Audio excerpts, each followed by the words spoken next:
Welcome to the podcast. This is episode 117 of Currency.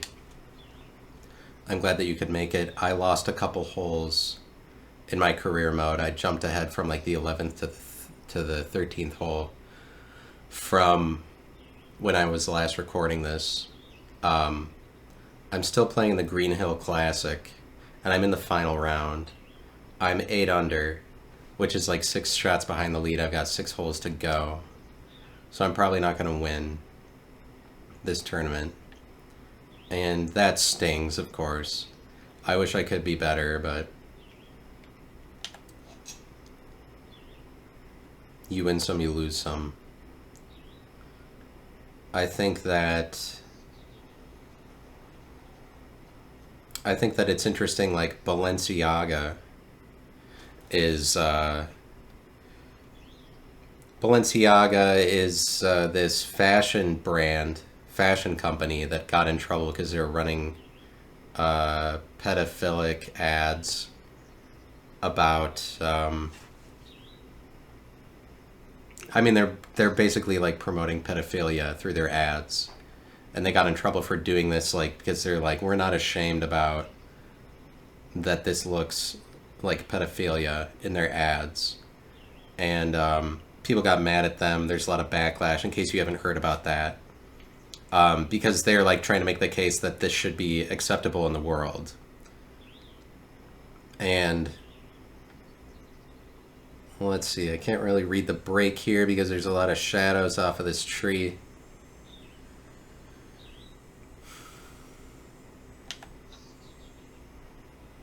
Oh, and I miss. But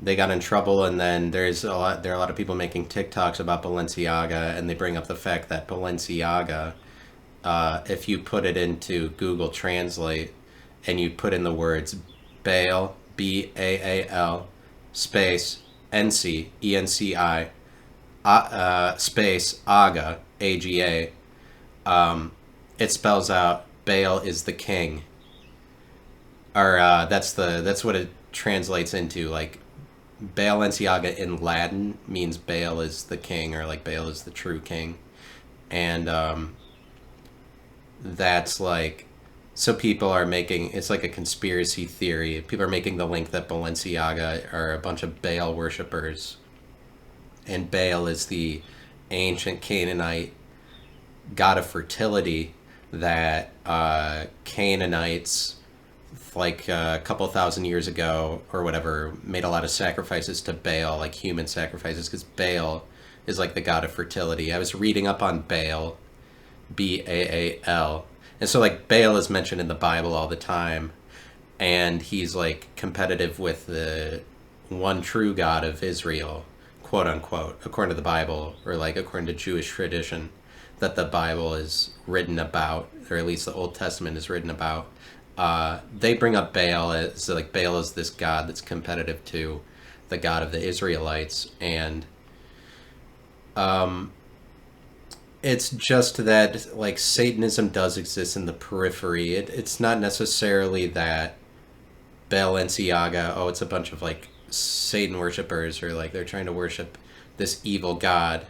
I mean, it's undetermined what amount of like sacrificing is going on behind the scenes. We already know that pedophilia is going on among the elites behind the scenes, and human trafficking quite a bit. We already know that that's true. And you hear from the same people that have been sounding the alarm on what these elites are doing. It's often rumored that these people are making human sacrifices to like these gods that you've heard about, or like at least biblically you've heard about, like Molech. I don't know if Molech's in the Bible, but Moloch is one of the ones that like, oh, I guess elites are making like animal or human sacrifices to behind the scenes. And Baal is another one that's rumored to exist, but it's like it's not necessarily Balenciaga means Baal is the king for certain. And so like, but people who, there's like that amount of crazy shit is going on behind the scenes with them. But like, I think that there is energy regarding something like Baal that sticks around. And that's what's interesting, is that the God of the Bible, the God that's described in the Bible, in like the Jewish God, the guy that delivered all of them and like spoke to Abraham and Isaac and Jacob, whatever that guy is, the energy of that persists to this day, and it's greatly aided by the Bible. The Bible like documents that the Jewish God is really powerful, the same way that he said that he was in the Bible, because he is still enriching the Jewish people to this day. Their culture is promoted continuously through the Bible because the Bible lasted to this day, because their story is relevant. And like Christianity and Judaism are kind of tied together, whether they like it or not, because they're both in the Bible. I mean, they both, like the Old Testament is the Jewish Bible, and then the entire Bible is the Christian Bible, and the entire Bible includes the Old Testament. So, like, but the point that I'm making is that the energy of Baal persists to this day the same way that the Jewish God does, but it's like, obviously you know that the Jewish God is still alive and well, because the story that the Jews are saying sort of came true, where it's like the influence of Judaism does influence the entire world, because in some sense it's because of how successful the Jews are able to be in this world modern day. But a part of the reason why Jewish culture is so successful today is because it's backed by the Bible. Like, the Bible evidences them and gives them kind of an anchor, where it's like you can always go back to that as proof of that their culture will remain influential and relevant, as long as the Bible is, because that's their origin story, and it's on display for the entire world to see, like, at all times. You would have a more difficult time arguing that Baal is relevant. But what's interesting, but it's like, what I'm saying is that he's not irrelevant, regardless of Balenciaga. I think that Balenciaga is proof for, like, there's the energy of Baal is still around, and you can find some people like making shit out of like Baal, or the idea of that. There are people that are willing to make it relevant. There's people that are willing to make Satanism relevant. And I would say pretty likely there are people making sacrifices somewhere in the world, making the concept of human sacrifices to like a fertility god or something. Like, I think that is also relevant to today. It's just that's not the centralized narrative. You would just have more difficulty proving that because it's less popular, it's more alternative of a belief system, and it's not circulated as much. Like, Christianity is like the main world religion for reasons I've argued before on this podcast, whatever, like the timeline of Christ. The Christian empire subsumes all other empires, because like the Roman Empire lasted 500 years, 230 BC to like 300 AD or whatever. There are different estimates for how long it was, but that entire empire is subsumed by the Christian empire, which is the entire timeline, and for the entire world. Like, the Christian empire doesn't take place in a single location. It's like the same timeline that measures every single empire that's ever existed, that shows you how powerful an empire was based on how long it lasted on the timeline. That timeline is like, if you take the entire timeline, that's the Christian empire, and that lasts for all times and in all places. So I'd say like that's the number one world religion, and it's just like whatever is the energy behind Jesus, the word Christ, is like it's a powerful energy. Like Christ is one of the most popular words in the entire world, but it's like the popularity of the word Christ, like Jesus achieved worldwide fame. It says something about like whatever is the energy behind that word, and I feel like you'd have to admit that it is abstract because Jesus isn't actually here with us right now. Uh, it's like the word and the idea captures something that, for whatever reason, everybody all over the world is invoking this thing all the time, and it's like a third of the people in the world claim to be Christ followers. Shows you how popular it is, like this word. And I'm just saying that whatever energy is behind it, it's making people say that thing all the time, or like whatever they're describing is some sort of important thing, or like important for lots of people. And it's not that different from like Baal or anything. Like it's just that God's like gods for religions that aren't as big of a that aren't as popular. They just don't get as circulated as much, and it's kind of like the same thing as currencies. Like the U.S. dollar gets circulated the most, it gets traded the most. That's kind of like if it was a word or an idea that was really popular, but it's reflective of America's popularity in comparison to the rest of the world. Its popularity, and essentially America is the most popular country on earth. That's why their dollar gets traded so much. But like if you live in Bolivia, the Bolivian dollar doesn't have the prowess and like worldwide fame that the US dollar does. I don't know what the Bolivia dollar is called.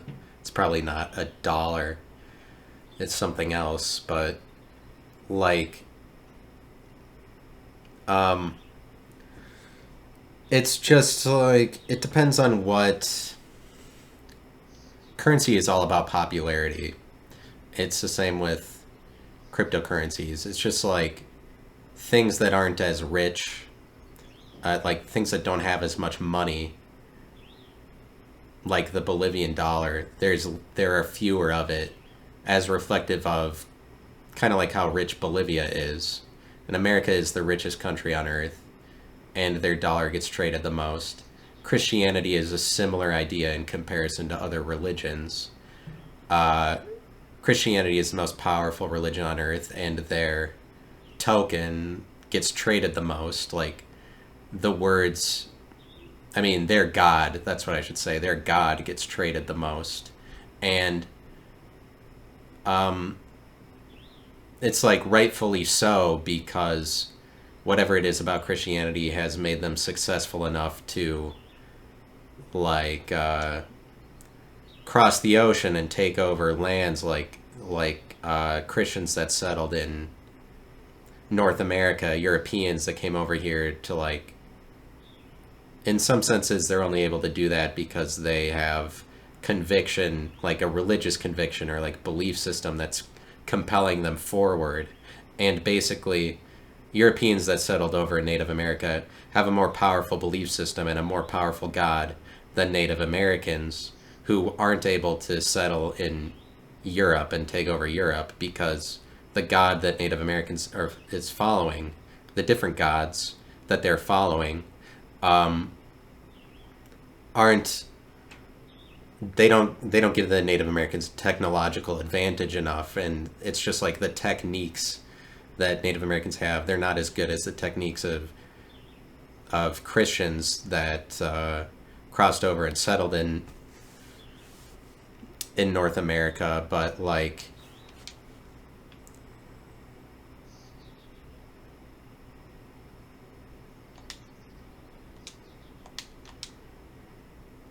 so it's like because of the God that Christians were worshiping,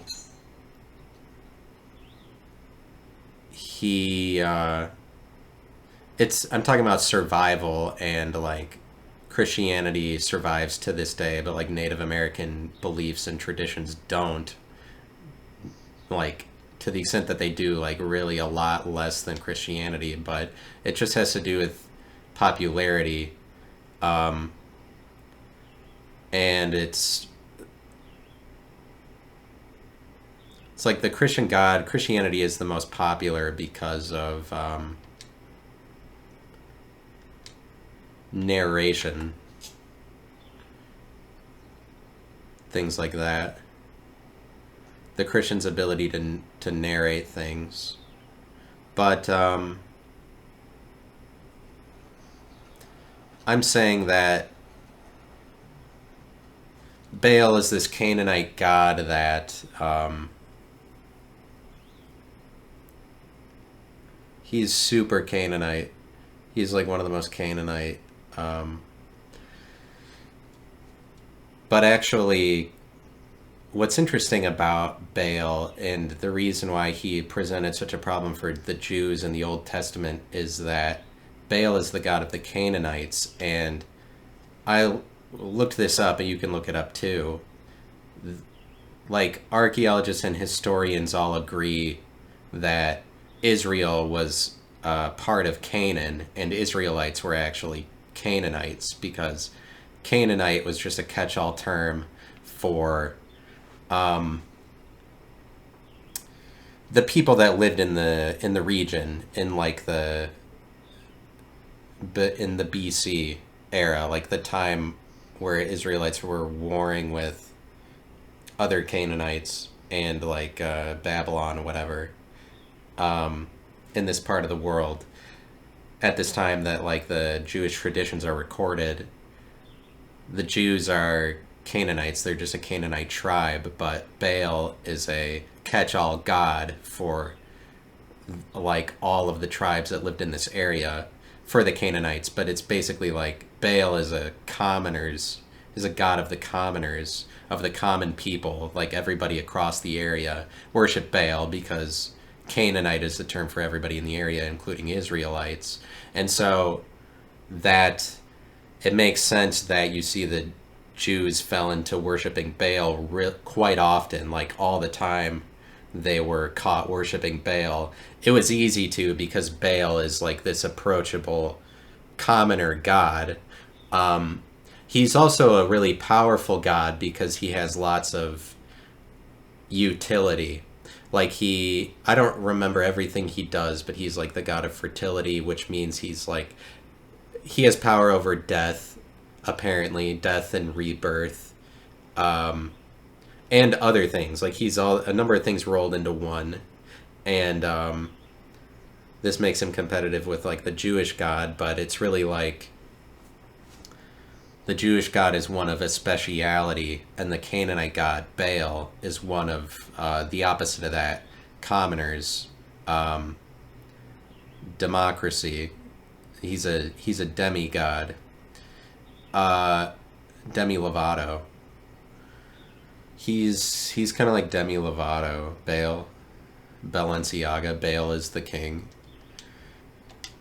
I mean, I don't know if you put any stock into that, but I'm just saying how it's weird how these things that are like mentioned in the Bible, the energy of that persists to this day, and there's like the word Baal still exists, and I would argue there's probably people like worshiping him to various degrees, and in the world that we live in today. But it just goes to show that like modern day 2023 Balenciaga is this big topic, this controversial thing, and it's linked to like Baal worship. And why is that energy still around when it's like the Canaanites are... How are the Canaanites relevant? But they are actually relevant. First of all, because Israelites are actually Canaanites, and historians all agree. And that's like a problem for... that's a problem for Israel in... Like when you think about it, just going forward at all times, that's why God was like had trouble competing against Baal, as it was like as is recorded in the Old Testament. Like, oh, the Israelites are worshiping Baal again. It's because he's just the god of the people, and it's like it's hard to separate Baal just from day-to-day activities that happened for regular ass people that lived in that area. It's just that the God of Israel is telling the Jews to be like separate, sanctified, and holy, or whatever, essentially, in the face of commoners who do day-to-day activities and try to get by worshiping a God that's like not special, like the opposite of special. And Balenciaga. I live in Columbus, Ohio. I should probably leave. I should get out of this place. But let me finish the point I'm making, which is that the energy of Baal persists to this day. It's just an alternative energy, and like just because it's not popular doesn't mean it doesn't exist. It's just that like whatever energy is behind Christ, whatever people like need to describe with that is really powerful. It's so powerful that it's just over the entire world. But I'm talking about like frequencies and the idea that everybody on Earth is like a radio antenna, is like a receiver of different frequencies.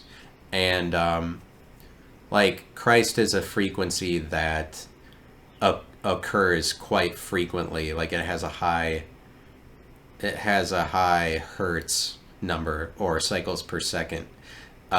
Christ cycles more per second than other gods, especially Baal or like Satan.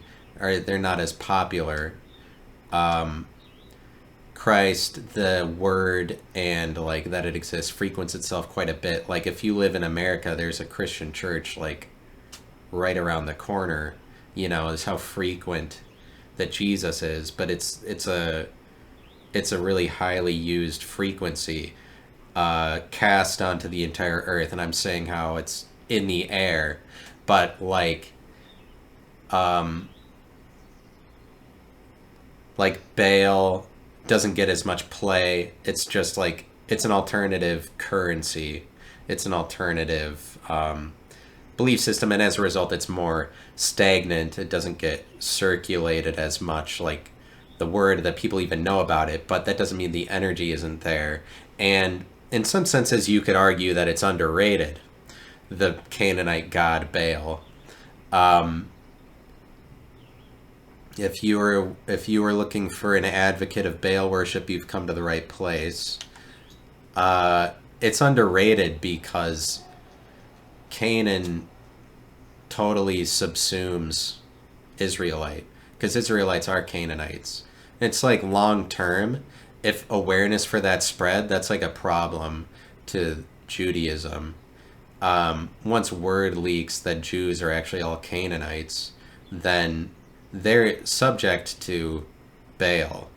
You know, not that means they have to go and worship Baal. You could kind of worship the Jewish God and Baal at the same time, if you're an Israelite. It just means that they are like sort of defined by Baal and whatever the Canaanites were, because Canaanite isn't evil. It's just like in the Bible it's portrayed that way because God is worried. God is threatened by Baal. I think you definitely say that that's true after like reading some of the Baal portions of the Old Testament.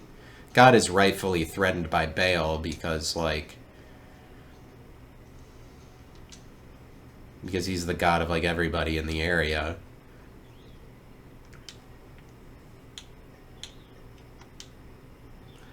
But Canaan, it's just that you have some ideas that frequent themselves more than others, and that determines their popularity. And so does that make it right?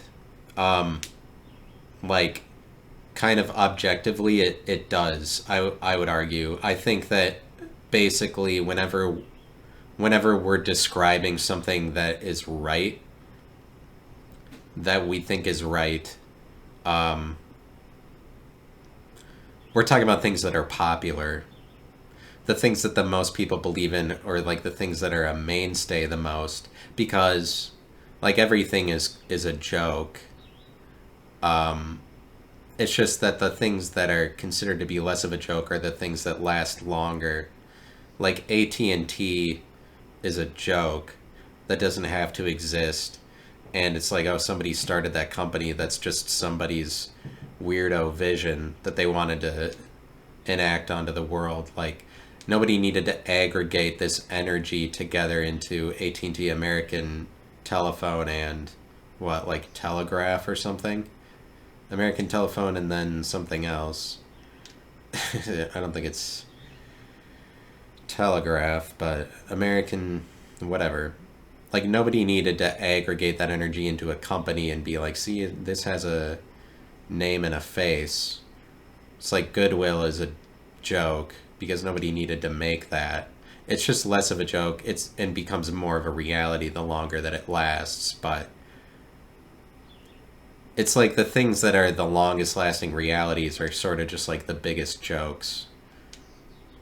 Like Christianity is one of the biggest jokes.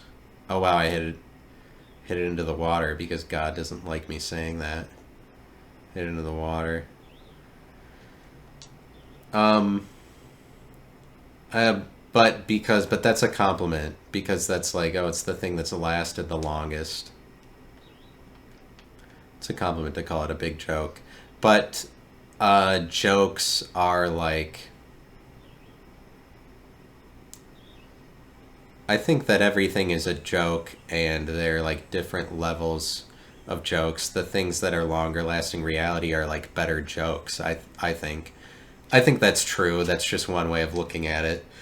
That most of the time you wouldn't describe it that way. It's like the things that are the fakest are the things that we consider to be real.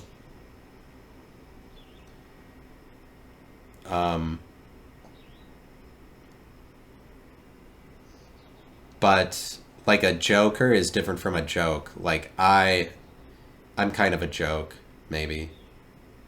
Not to be down on myself, but like down on myself is the name of the game here. It's 2023, so it's interesting because like since I started doing this podcast, this thing that I do has become like this is like objectively hated thing by the public world. Like as far as public perception is concerned, this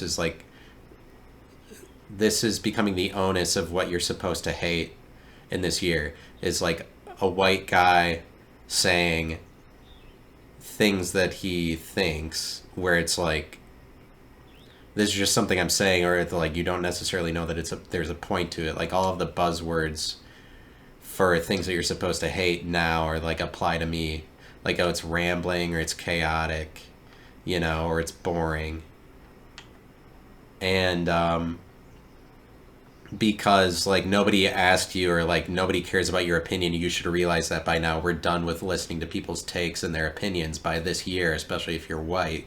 Like this is the thing that people hate the most, or it's like becoming that more and more with each passing day. And it's like,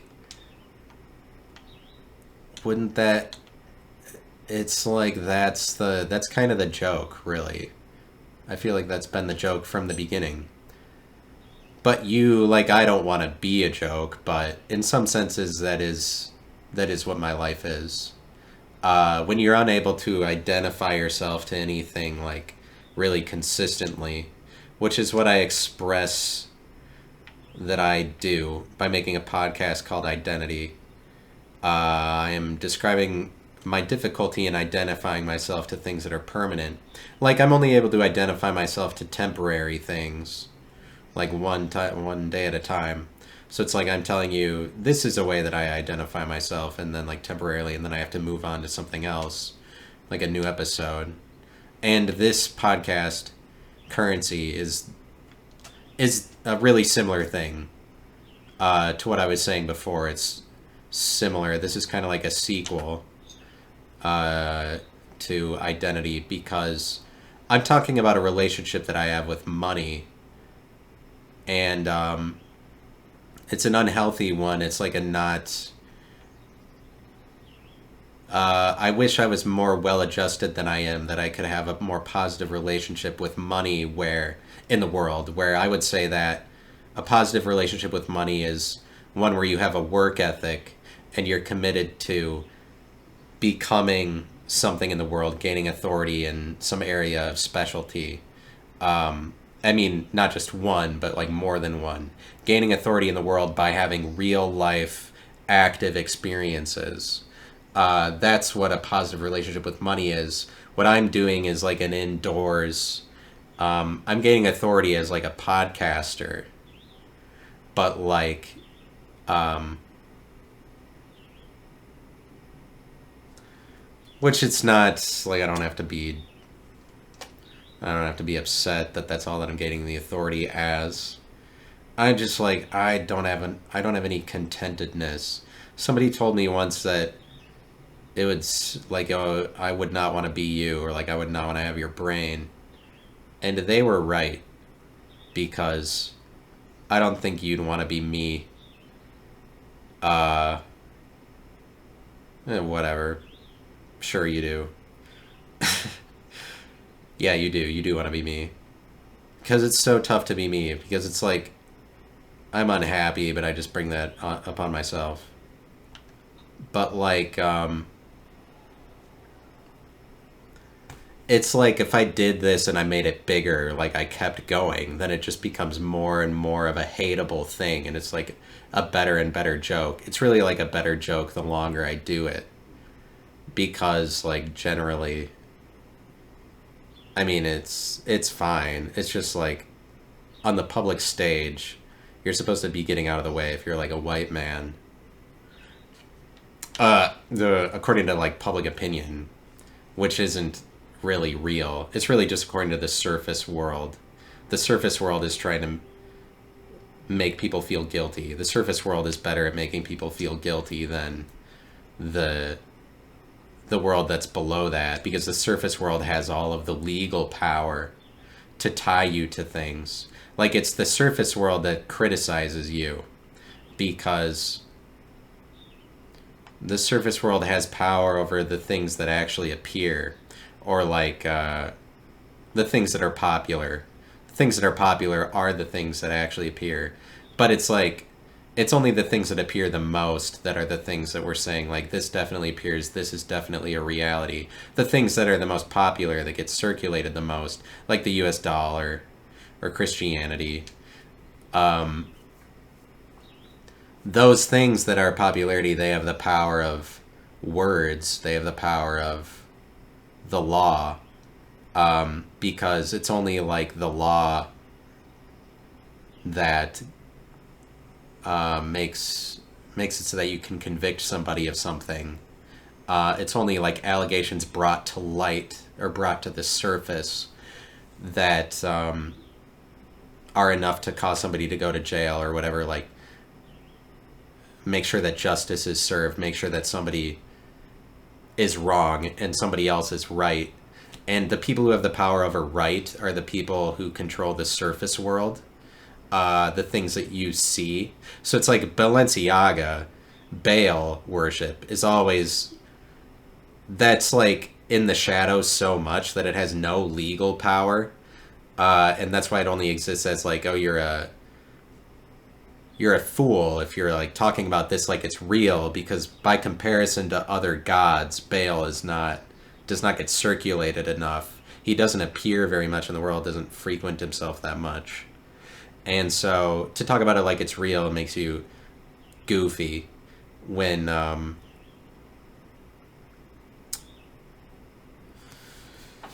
but like, so it has to exist as that's a conspiracy theory, and you're one of those conspiracy theorists that's talking about things that are not proven up in the surface world, haven't been brought to the surface.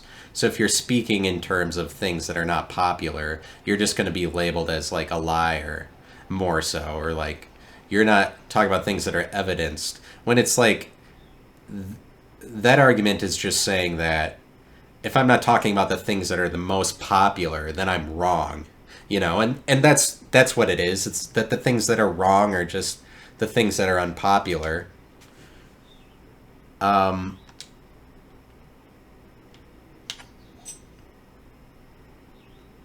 but it's a different thing to be joker than a joke. So I was describing how you could describe me as a joke, and that's a term of endearment. It's like the joke is on me a lot.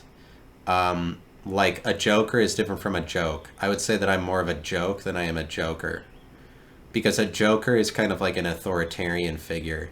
Like a joker has the ability to joke in all situations, or like the Joker, the superhero, the guy that appears in comic books is like idealized version of a joking person. Like the best you could do in terms of joking is the Joker. So it's like the Joker being a perfect picture of joking is somebody who has the ultimate authority over everything. I would say is sort of like what it is. Somebody who rises above any institution because they're able to call any institution a joke. That's the Joker.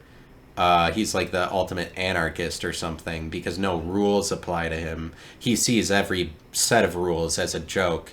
Any religion that you could be subject to, he's not. A Joker isn't subject to any of those. He rises above everything, and in some senses, is like the ultimate authoritarian because no authority ever applies to the Joker because he sees any authority as a joke, like whatever. But you can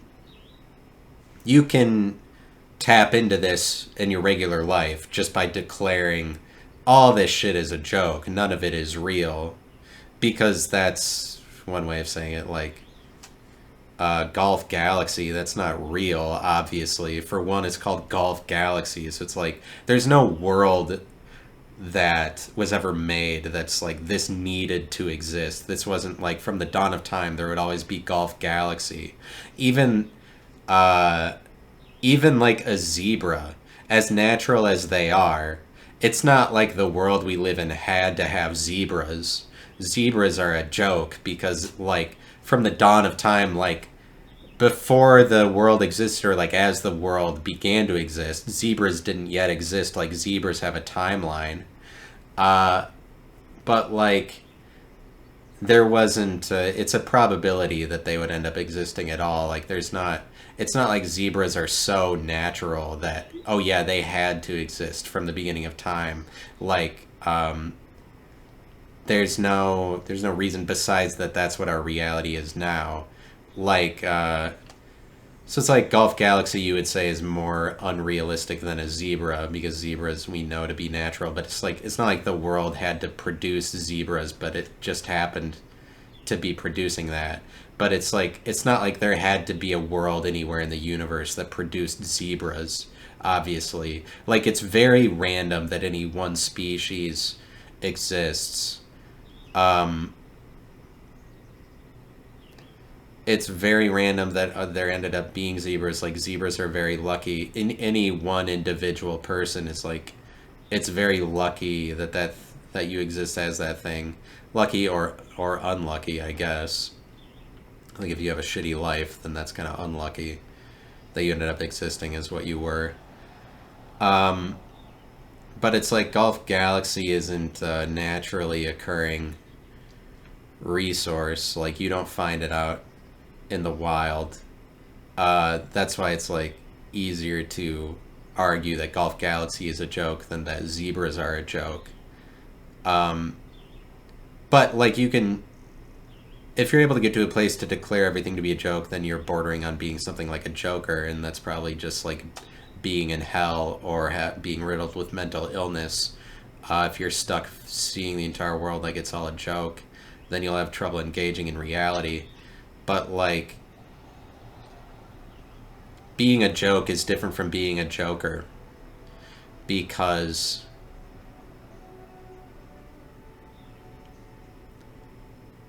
the joke is neutral. How much time do I have left here?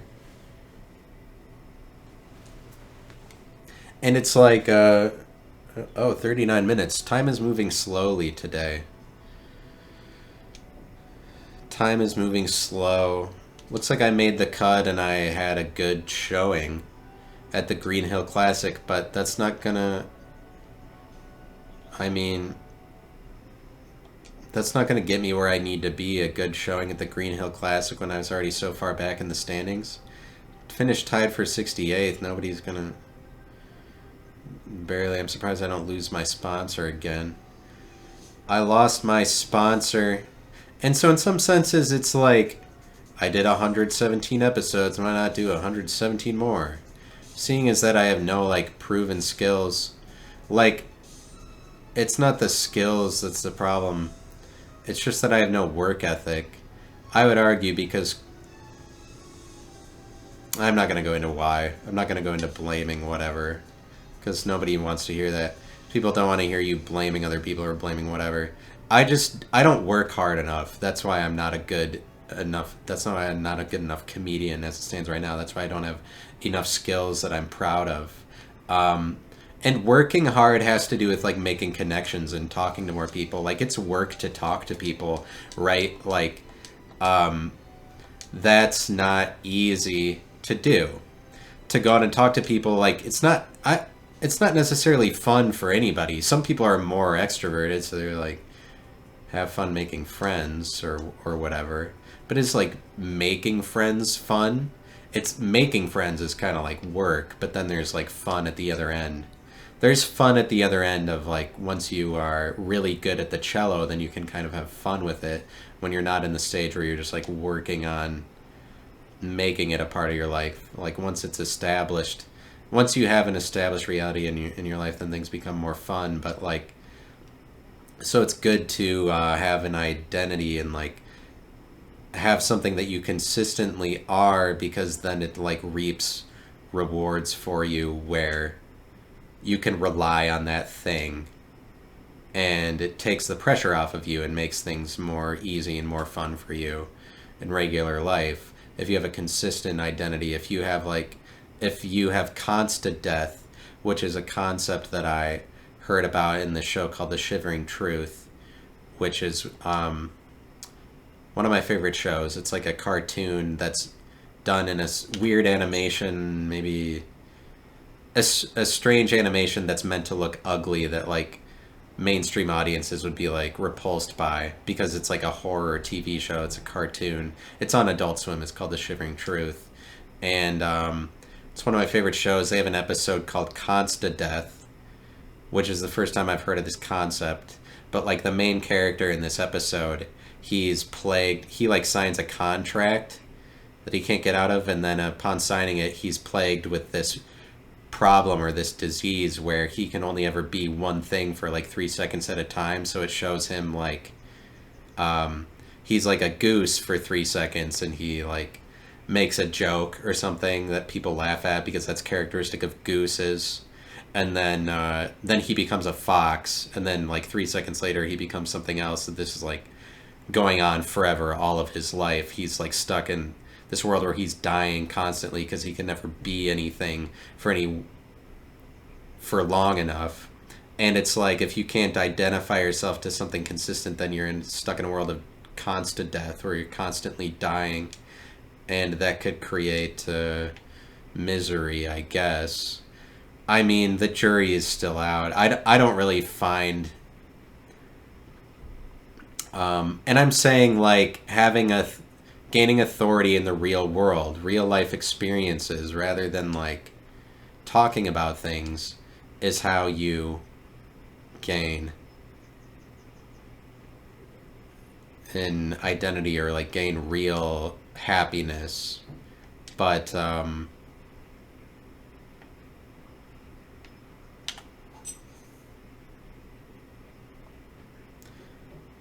so, like, maybe I haven't done enough of that, but, like, it's not, I really don't feel that miserable. Like, I feel pretty happy.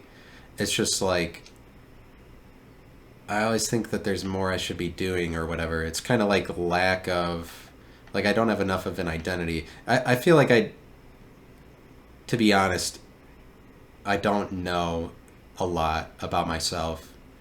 And people are like, you go to college and then you figure out who you are or whatever, and, like, or it's like you go and do this and you figure out who you are.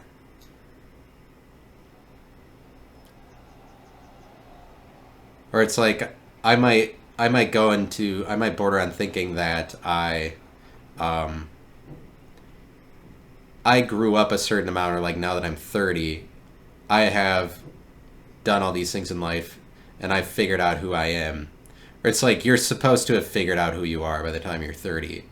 And what I'm saying is that not just like you don't figure out who you are just because you got older. I think there's a lot of people that live their entire life without figuring out anything about who they really are. And like in some senses it's just like having sex, sexual experiences helps you determine who you are. I don't know that you can look to anything else. Sex is kind of maybe the drug that sheds light on who you actually are. It's like the drug that enhances your ability to figure out who you are. It's like that's the drug that does that, because otherwise I don't otherwise like it's hard to figure out what a person has beyond their sexuality. Like I think that that is part of what the world is coming to the conclusion of. Is like or and it's what I'm coming to the conclusion of is that um it's hard to say that anything that you're saying is like what I'm saying. It's got to stem from something like that a person. It feels like in the world today, a lot of what people are saying, it's like hard to see why it's truly meaningful, or like it's something outside of rambling. And the point at which you can determine that something is real is like when it's driven by people's sexual motivations. That's what a person has. That's what makes them who they are, is their sexuality.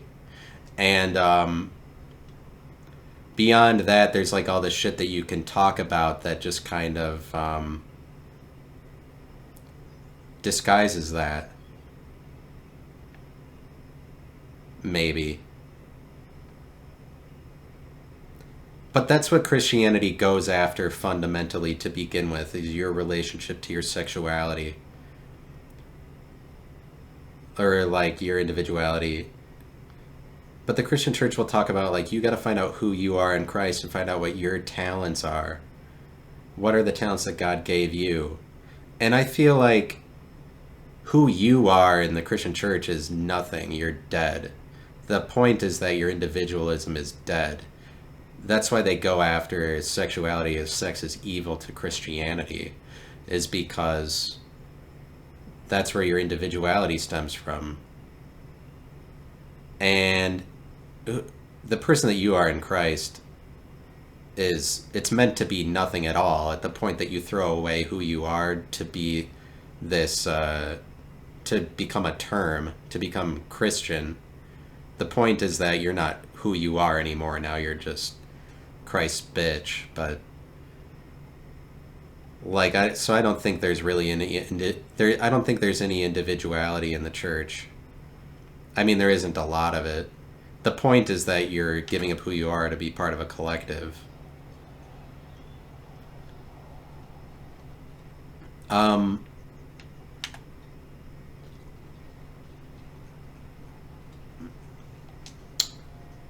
I didn't know that that would be the next thing that I talked about, but it did have to be part of the next thing that I talked about. So it's like, I'm not a loser, I'm a joke, or whatever.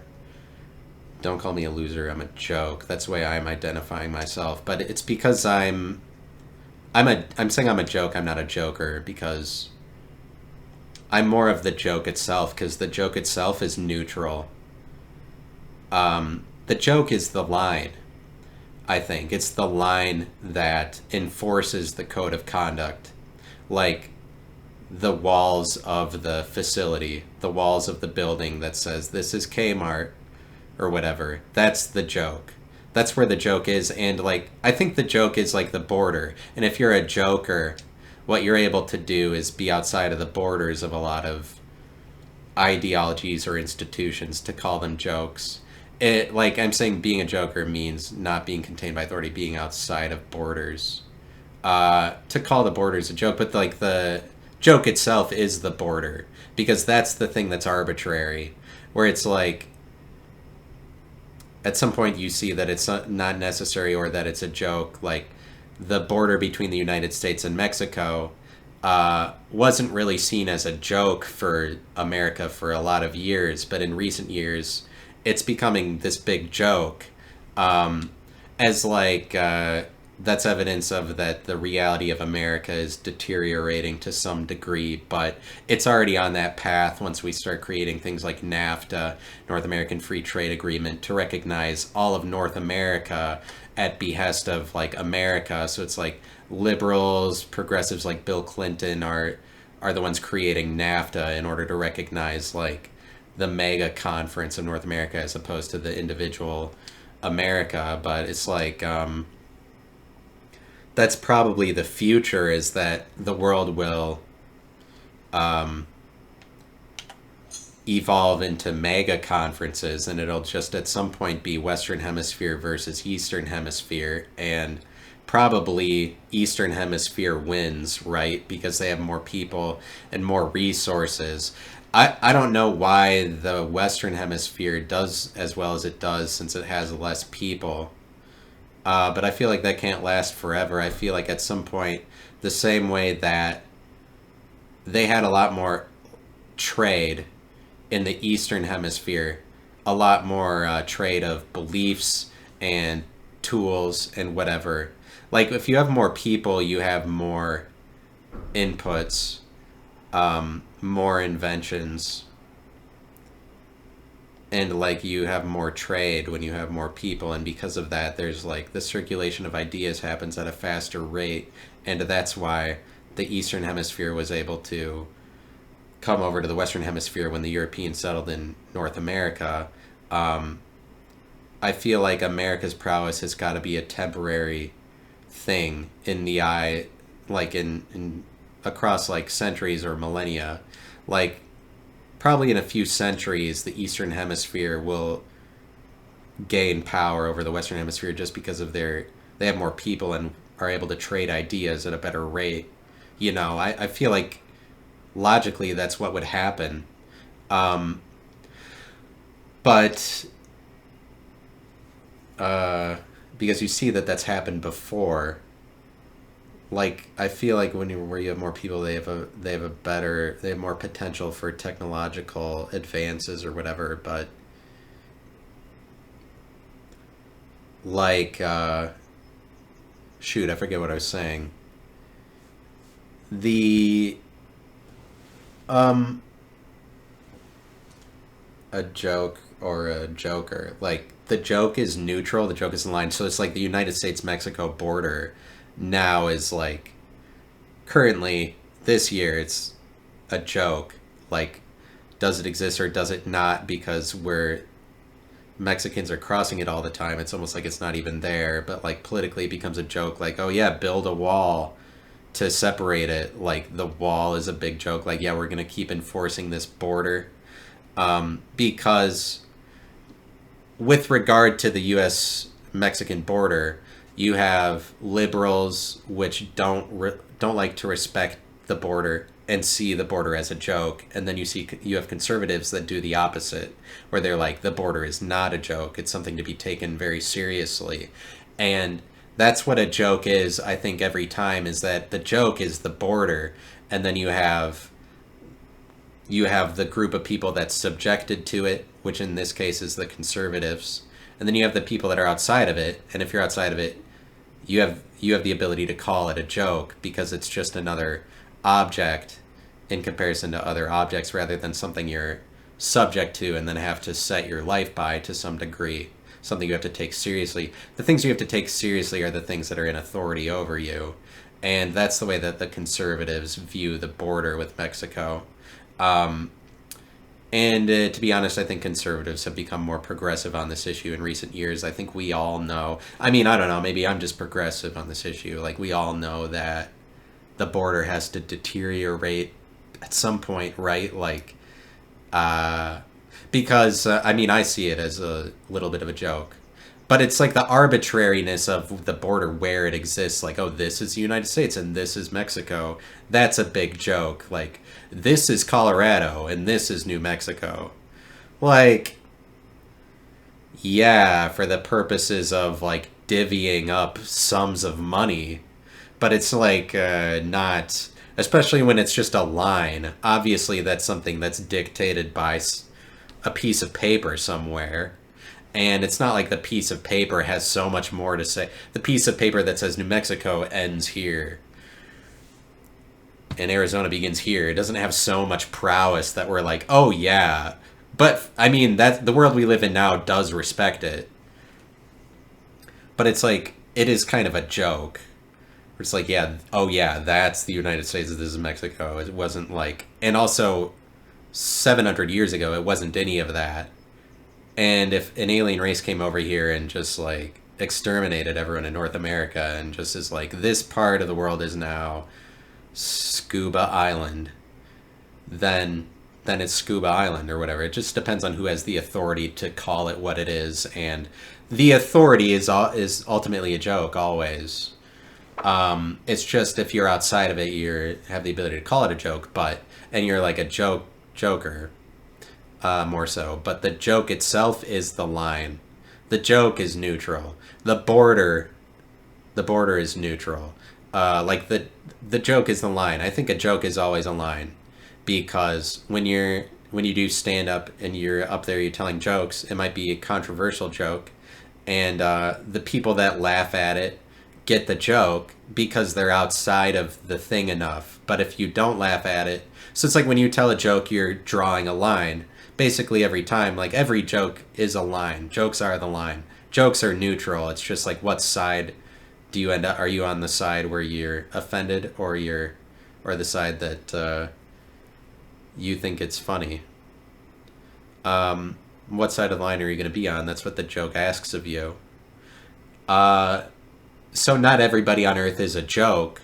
I'd say I'm more of a joke than other people because of my neutrality. Neutrality. Like, I got rid of my dog recently, and the dog that I've been complaining about on here on this podcast about the entire time. I'm complaining about this dog that I have in a number of episodes. I did get rid of him recently.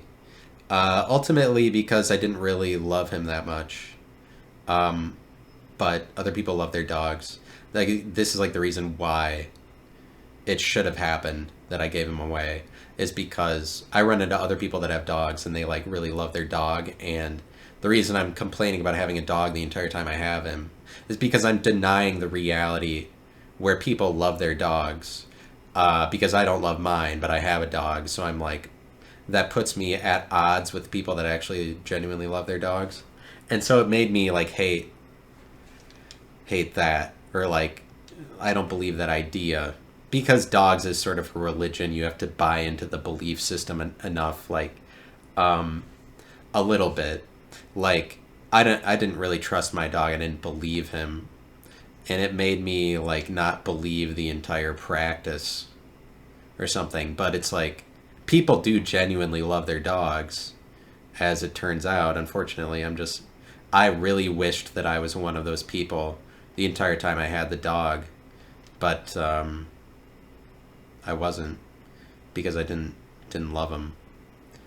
And so I gave him away, and that was really sad. It was like one of the most depressing days of my life. So now only one neutered thing lives in my apartment. It used to be two. I'm making a point about my neutrality. What am I at the end of the day? Neutral. I'm a very neutral person. Neutral. Like, I'm the joke.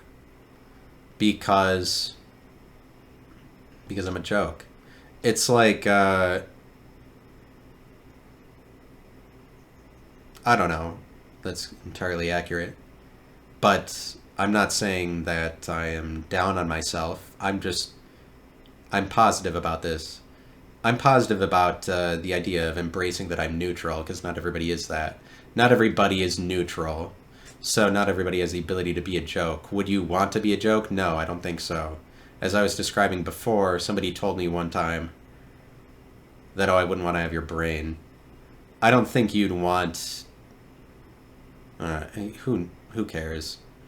Who cares about that? Who would...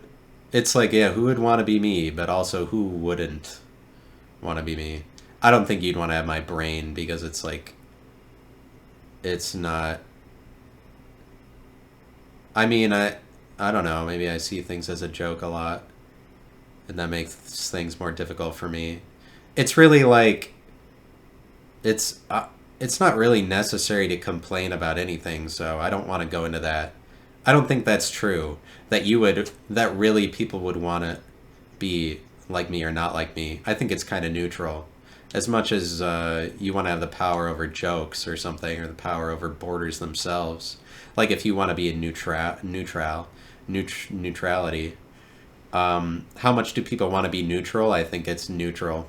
So it's actually like it's neutral about whether or not you want to be like me. I have a neutral life.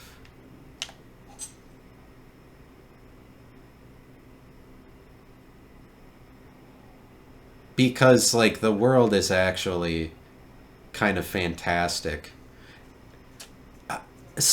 Like how could anybody ever complain? I can't complain about who I am or the life I have ever. Not realistically, not ever. That's only just going to put you in hell when you end up complaining, and complaining is like blaming other people for the life you live, when it's like in reality nobody, how could you ever complain? Because the world is like, it's not the world's fault if you have a shitty life. I mean, you can have worse circumstances and then like you have a shitty life. But if you just have some semblance of money to pay to enjoy some of the things on Earth, you can't really complain, especially in the era we live in. Like, I can get food from like 100 different cultures delivered to my door, right where I live, and because it's like the world is spectacular, what you can engage with, like, and I live in the middle of the height of cuisine for the world, because until like 50 years ago, it's only like in the last 50 years that restaurants are everywhere, that I could like order Vietnamese right to my house because there's Vietnamese restaurants in America, like that I can get food from anywhere in the world, just like where I live. And obviously it's like I have that privilege living in America, or whatever, living in a big city in America. But like, so I'm not really in a position to complain, seeing as that there's all of the cultures, like the world is interesting. And if you're having a boring life, that's on you, because it's not the world's fault. The world is interesting as it gets because they're producing all these cultures, and we have a greater potential to engage with different cultures more so now than ever before, like Baal as opposed to Christianity. Like I have the potential to worship Baal and anywhere that I want to. I mean, I guess it's kind of, Baal has always kind of been a little bit universal like that, but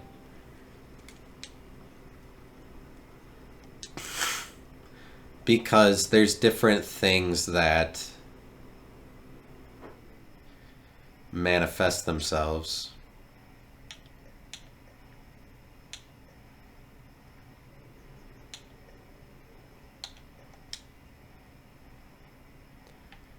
Uh,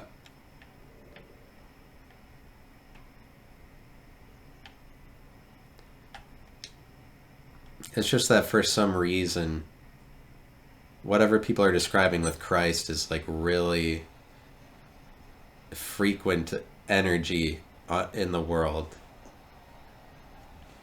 Uh, it has to do with time. It has to do with Christians' relationship with time.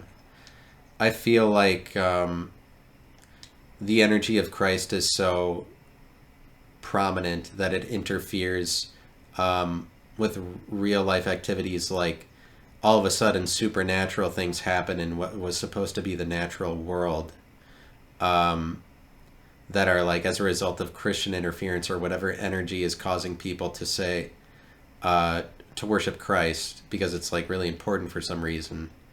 It's is so present in the world that it interferes in normal activities. Like regular life becomes religious all of a sudden.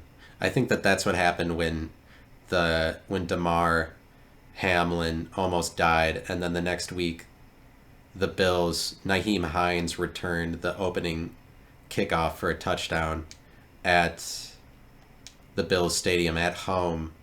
I think that that's some sort of like Christian interference event where it's like the energy that's behind Christ is one of he's the God of rising from the dead or defeating death, and I think like you get an instance like Damar Hamlin basically like dying in front of the entire world as far as we knew, and then he basically got brought back to life.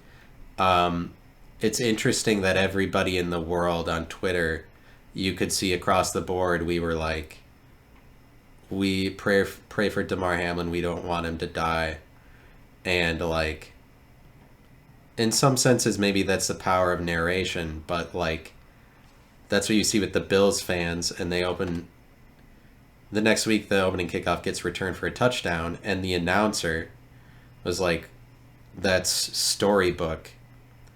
That's like the only way you could describe that is that it's storybook, and it's a Christian interference event where it's like the people in the Bills Stadium are narrating, because you're having a series of events that is related to somebody dying and being brought back to life the same way that Jesus is, and it's like I guess this is hard for me to describe, but it's similar to like when Tim Tebow was a thing, and that was really unexplainable.